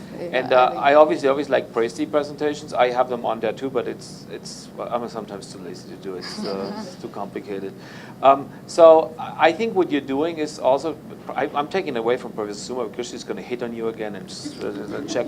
So I know there's plenty of people working on this topic and exactly the way you do it. Yes. Not that important to me so much, because I just want to see that you check things out and you will find out, oh, some people doing it already, I'll do something else, right? But so that's for me not. I don't want to ask any question. I just wanted to have some comments on A it. lot of people are doing it, but it's mostly like either. So it's mostly like genetic engineers doing it, or like biotechnologists or doctors looking into it. So what we wanted to do is incorporate all of that together and do it like with an interdisciplinary vision. Oh, by the way, one more thing. You know the internet? Everybody knows the internet, yeah? You can order in the internet, and whether you're from India or the Seychelles, it doesn't matter. The price for a gene test is the same. It makes no difference. Okay. So just, you know. So we have doctor in-house. I guess you should have talked to him. I don't know if you have talked to him. He's a psychiatrist. So maybe your comments will be really valuable for the team. So I have one comment. As he rightly said, maybe your person or your first customer can't be neurologist because they're very advanced stage where you go to neurologist. So maybe all general practitioners, everyone, if they can know, it will be really good. And yeah, good. Thank you. Bravo. So let's see who will be the last one and who will be the next one. So let's pick again. Team PG. I know the full form of PG, by the way, pain gain. Yeah, I don't know how painful or gainful you'll be. Let's see. Good morning, sir, ma'am, and all my colleagues. Today we are going to present a small presentation on 3D printing live tissue. Before that, I want to introduce my team. In my team member, we have Akshata, Bhamini, Dr. Vikram Singh, Kiran, Suraj, Shripana, Prajwal, and Ashwarya.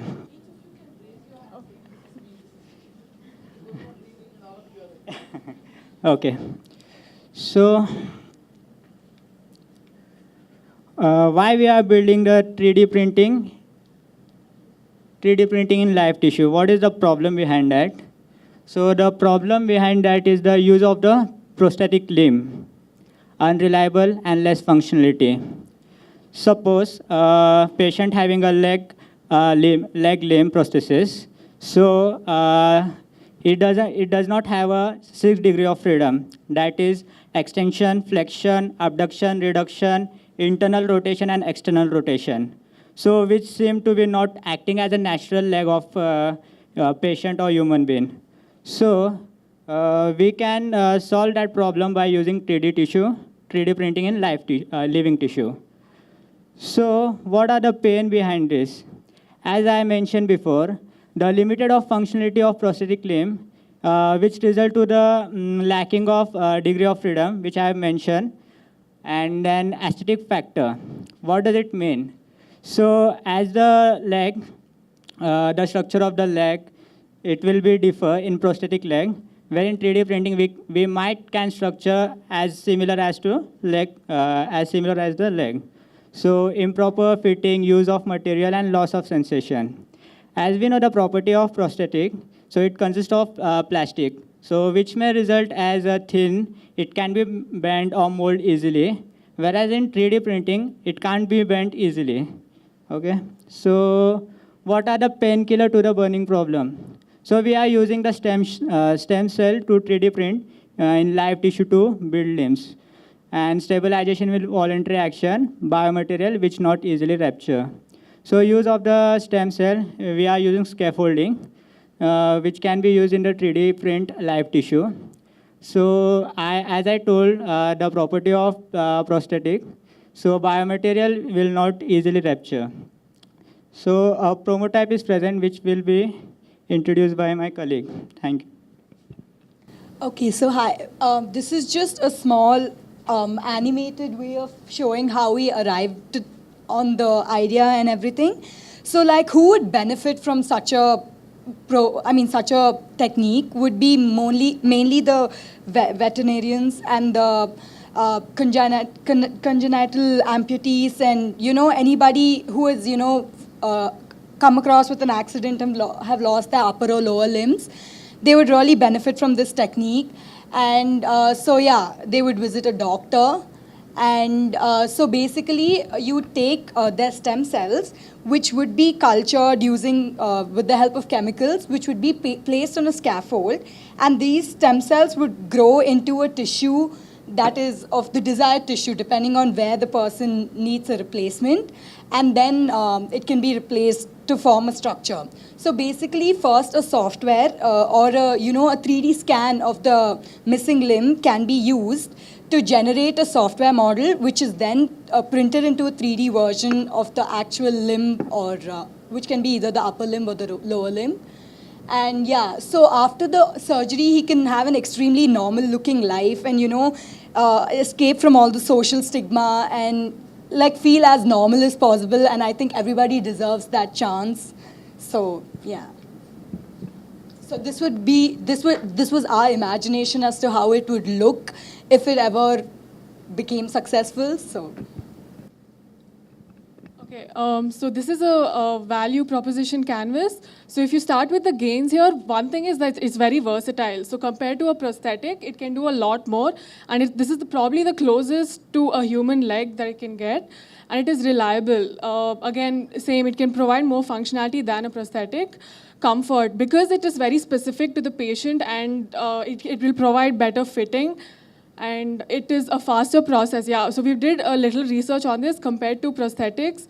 3D printing is actually a faster process because prosthetic also involves physiotherapy, and he has to undergo a lot of training to use a prosthetic. Some pains with this solution is that software errors. So even if there's a tiny error in the CAD 3D modeling, you would want to print the whole design, and that would again use a lot of resources and time. And it is not very cost effective because stem cell research is pretty expensive, and because it is specific to each patient, it is quite expensive.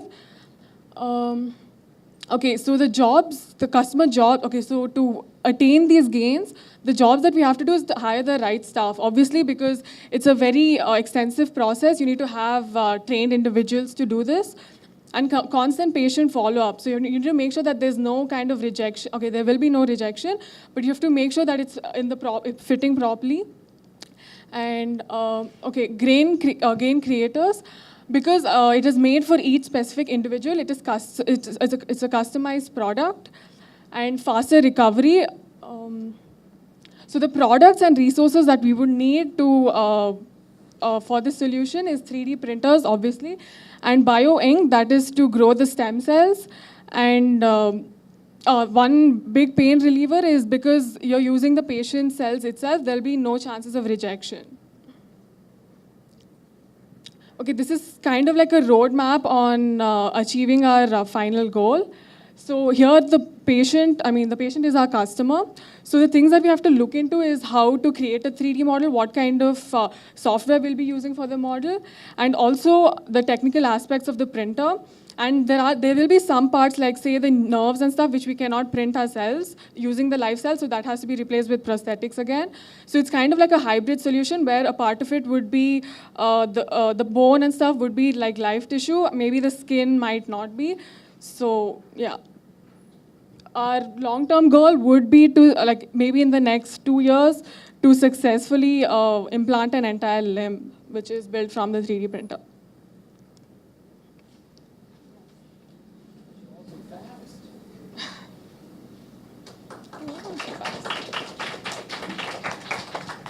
So, any questions? You're also fast.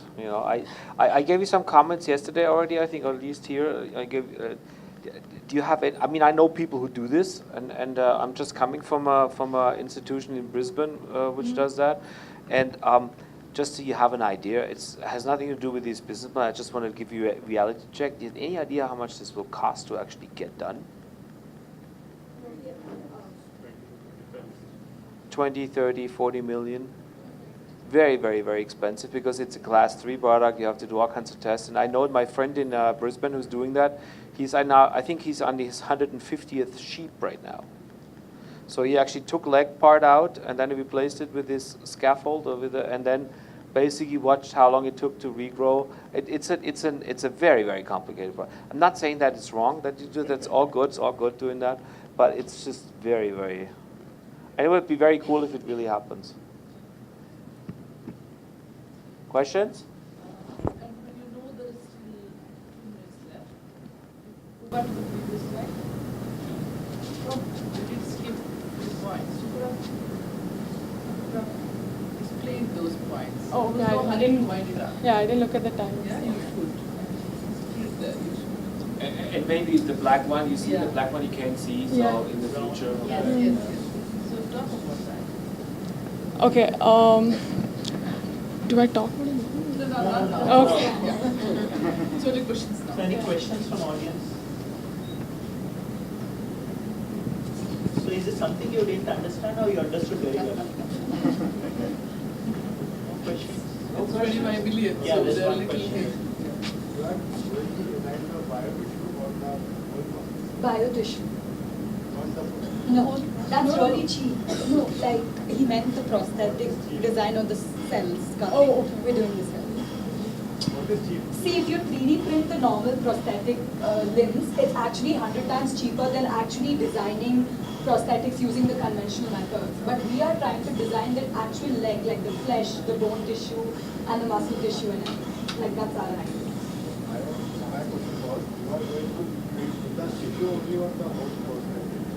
He's asking if you're printing entire leg Yeah, or whole only leg, the whole leg. I mean, it's just an idea. So. Okay. One more question.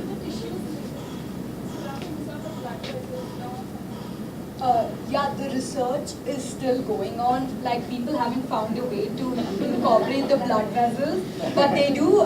The tissues do live because they use a lot of chemical substances and they mix it with a lot of polymers. So it's like she said, it's a hybrid approach.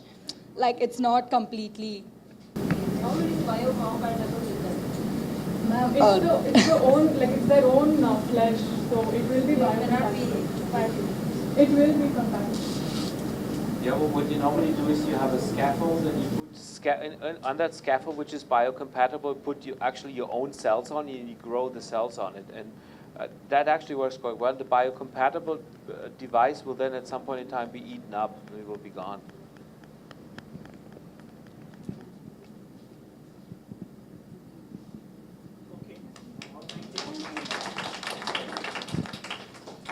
So you want to guess the last team?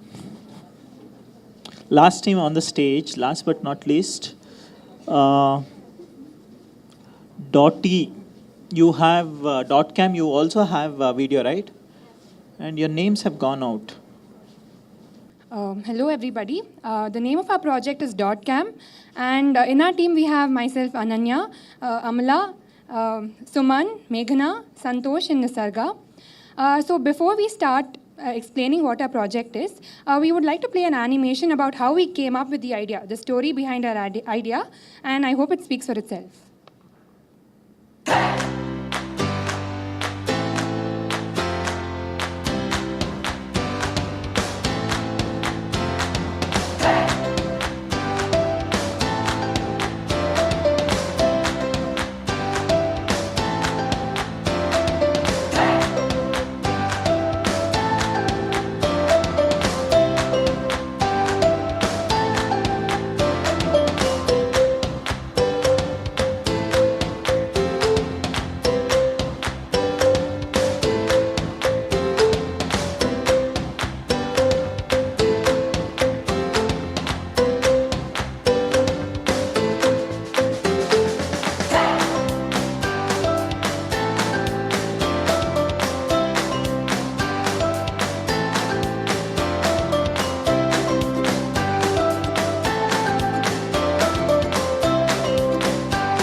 Yeah, so the idea was, we've all played the game Pac-Man, right? Or at least a video game where there's a small monster or a hero who's navigating through these pathways, destroying monsters, creating points.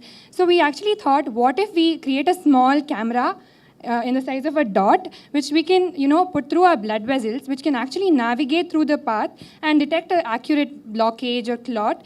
And it is as simple as, pressing the key buttons and, navigating it through the arteries and finding the exact location of the path.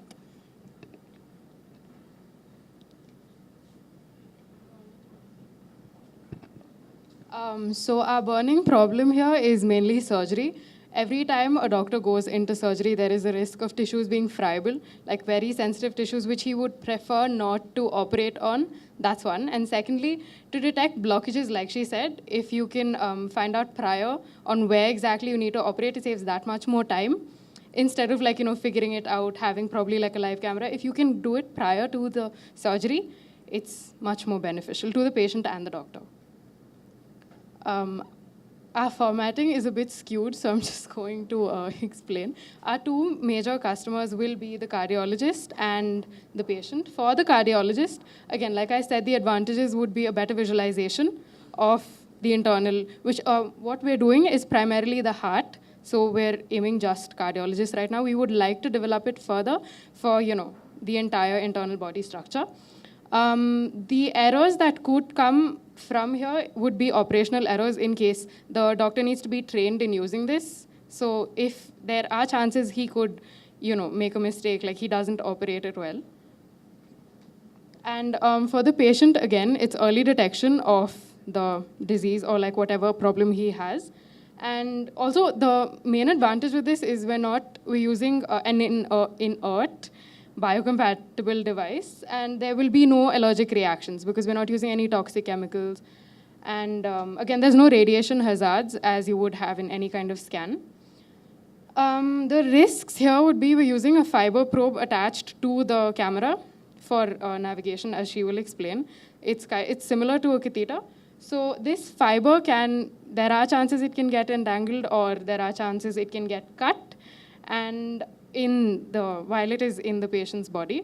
Also, there is, we haven't really, we haven't seen it as an efficient, cheap device yet. What we see now is it's pretty costly. So that's also a major disadvantage for the patient. Okay. The value proposition would be for the customer.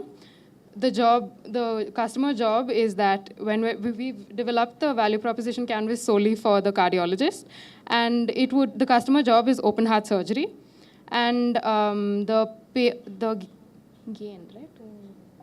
The gain is to get a clear view, as I mentioned, and the pain is the current pain that would be solved is that fibril tissues that cause complications.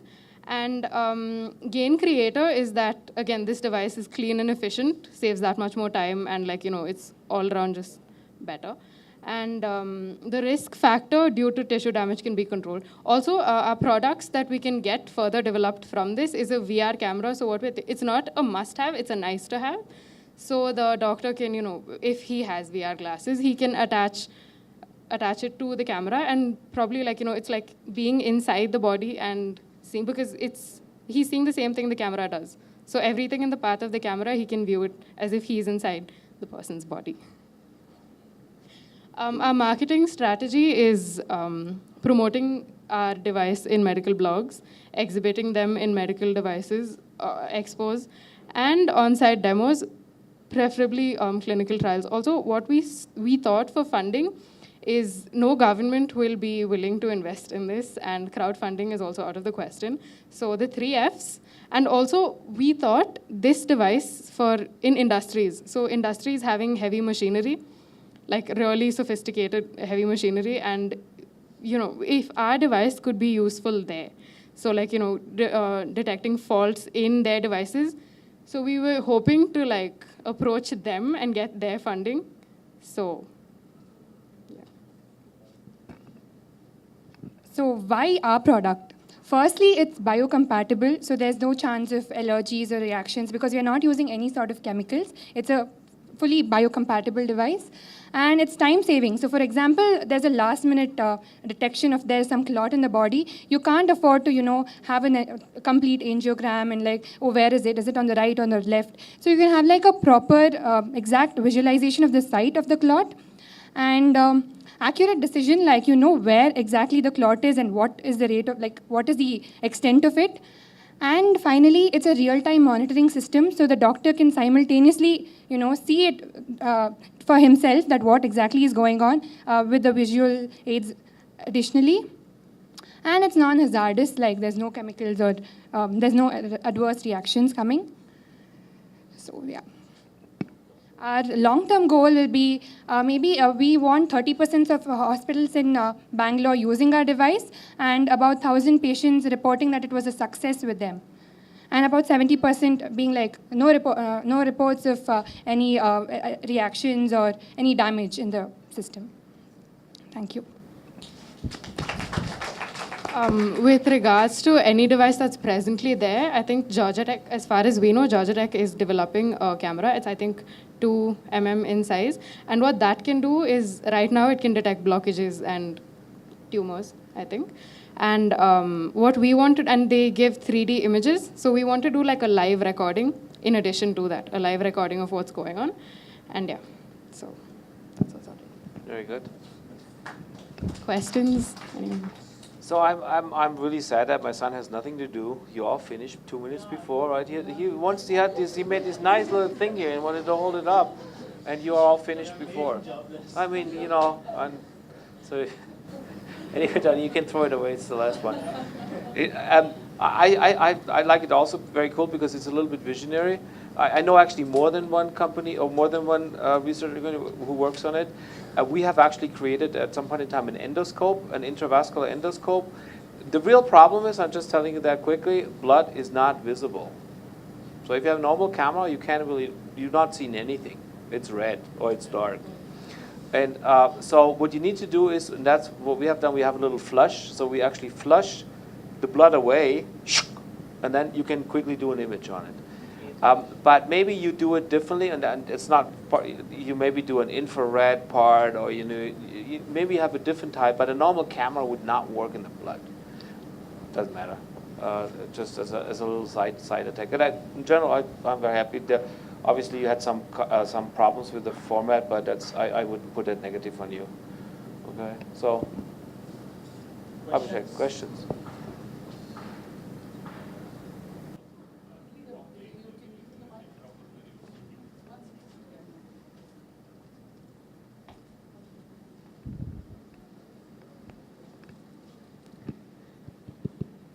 Of late, even this intracoronary optical coherence tomography is being used. And momentarily, they block the coronaries and image the entire lumina of the coronaries up to 2 to 3 millimeters depth of the infrared radiation. And you can get a microscopic resolution, at least light microscopic resolution, 3-dimensional live image of the coronary Or they plaques. have intraoperative ultrasound. They can use that too, intravascular ultrasound. So there's some methods to do, but Any other questions? I don't know if we mix something in the tea after tea break, they're not asking questions. No, but somewhere I might not have the topic, but I'm really convinced that it's better off than the regular way of finding a job or something. Would it be? Should it be more than what it would go into a camera?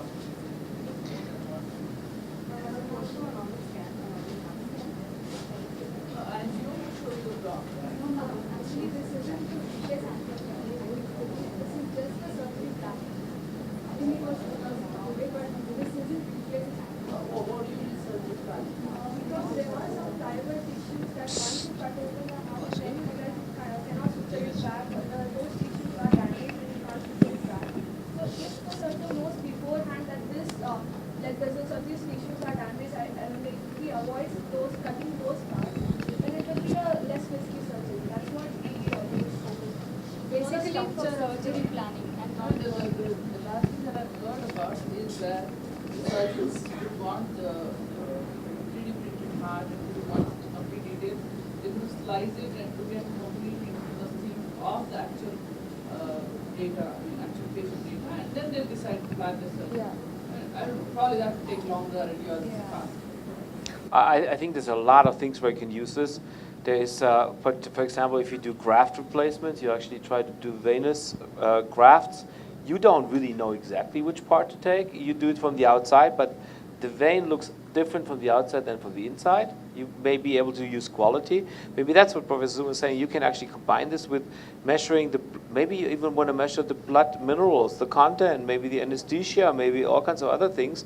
But going down into the vessel is a really big problem because we don't really see it very accurately. So what here said, basically with the OCT, you can do the intima hyperplasia, so basically the vessel wall imaging, which is very important.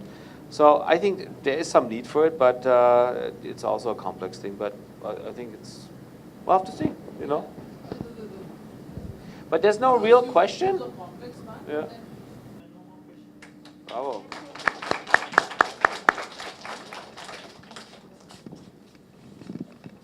Okay, any more teams remaining? Unknown. Okay. Maybe a secret one that showed up somewhere. Yeah. Okay, how is the Josh?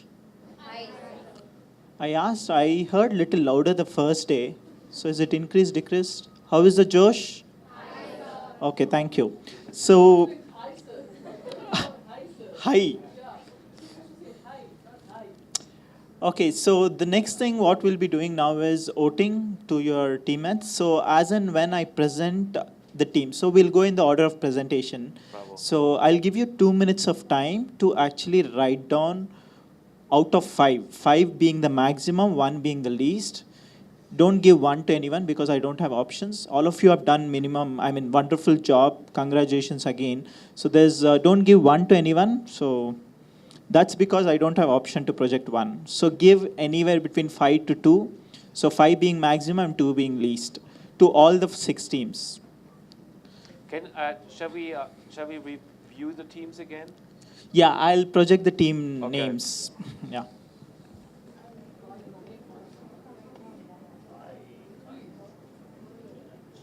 First one was green, right?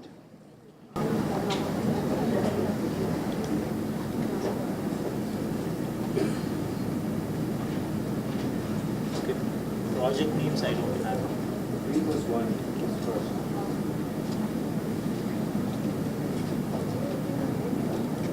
So first team was green. First was green, then Infinity, then Pragma, and then was peachy, 80 peachy, right? Yeah. And then purple, and then dark.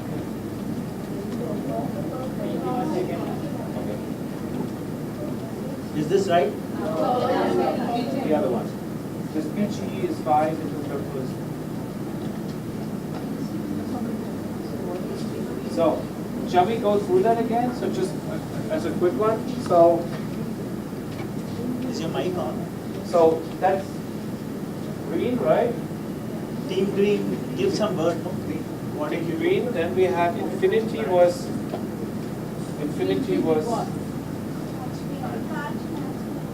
patch.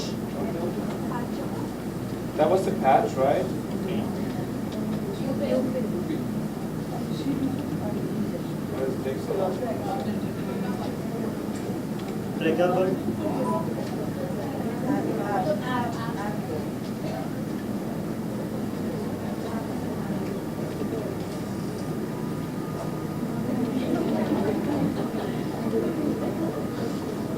Purple.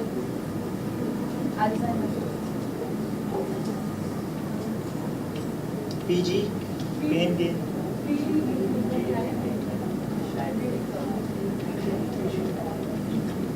Dot cam.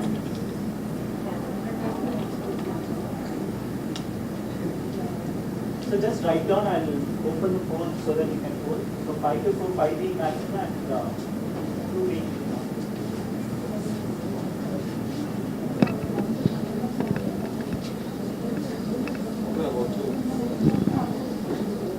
It's very important. You have given 10 minutes, please use it.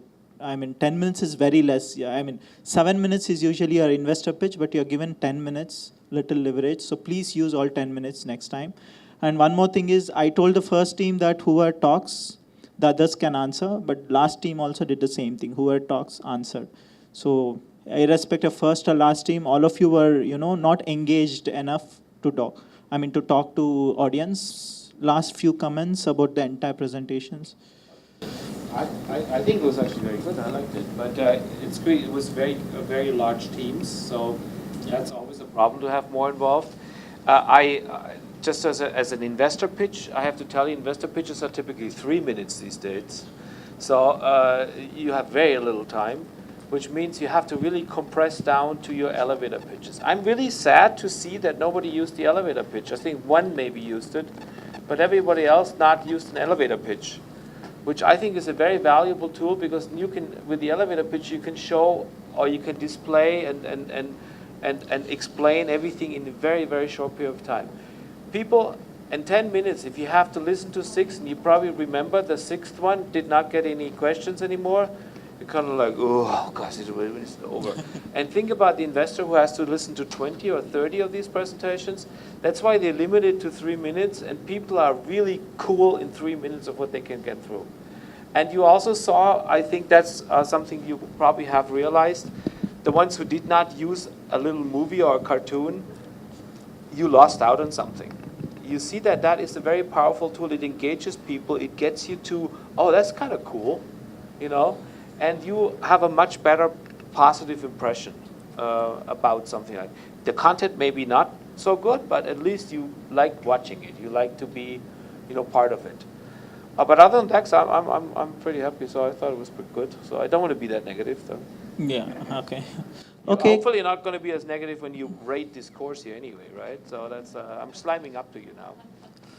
Okay, then one round of applause to all of you for wonderful presentations. Okay, before we actually go on polls, we'll continue with the test and everything together. So I want you to sit little apart because I'm giving you little more time. So spread over, you can occupy these seats. I mean, just come in the front also. Just spread over, don't sit next to each other. I know none of you will copy, but you'll be tempted to copy if you're sitting next to each other. But copying means you can also copy the wrong thing. Yeah, I know. I want you to spread. Unless you spread, I won't start. So, yeah, you can use the space here in the bottom also. Yeah.